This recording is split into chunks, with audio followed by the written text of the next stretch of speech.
सद्गुरु श्री ब्रह्म चैतन्य महाराज गोंदवलेकर, इनका प्रवचन 28 अक्टूबर। परमेश्वर हमारे हृदय में है। सरकारी नौकर वरिष्ठों के हुक्म के अनुसार चलते हैं, इसलिए उन पर कोई वैयक्तिक जिम्मेदारी नहीं आती और कर्तापन भी नहीं रहता। उसी तरह गुरु पर श्रद्धा रखकर उनकी आज्ञा में रहें। लाभ हानि भगवान ही जाने। जिम्मेदारी गुरु पर होती है और वही हमसे साधना करवाते हैं, तो कर्तापन भी उन्हीं पर होगा। इससे भी आगे यानी जो कुछ कर्म हाथ से घटित होता है वो सभी उनकी ही इच्छा से और सत्ता से घटित होता है। ऐसी दृढ़ भावना हो तो कर्तापन छोड़कर हम पूर्णतया मुक्त हो सकते हैं। ऐसा हुआ तो जो हमारे हाथ से होता है वो उनकी ही सेवा होती है। मुख्य बात यह है कि परमात्मा हमारे हृदय में है और हम परमात्मा में हैं, या हम परमात्मा ही हैं। ऐसी दृढ़ भावना होनी चाहिए।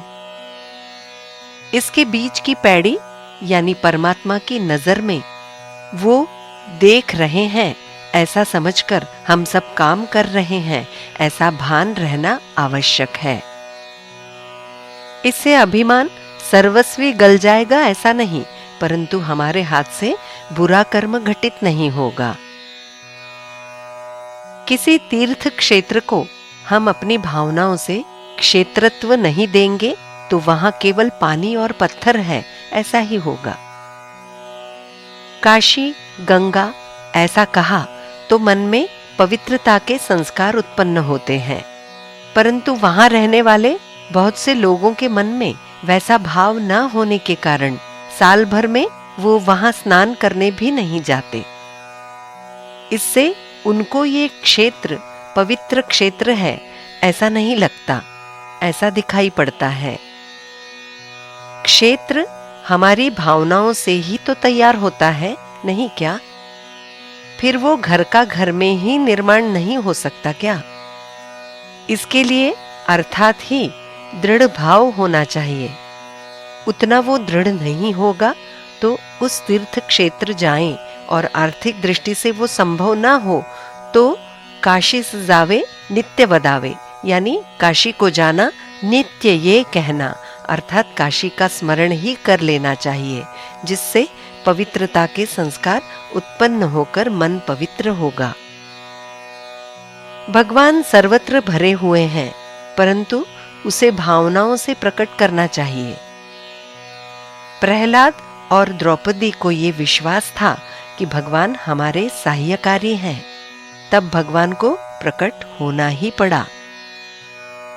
सद्गुरु हमें सहायता करेंगे ऐसा तुम्हारा विश्वास होना चाहिए, यानी उन्हें सहायता करनी ही पड़ती है।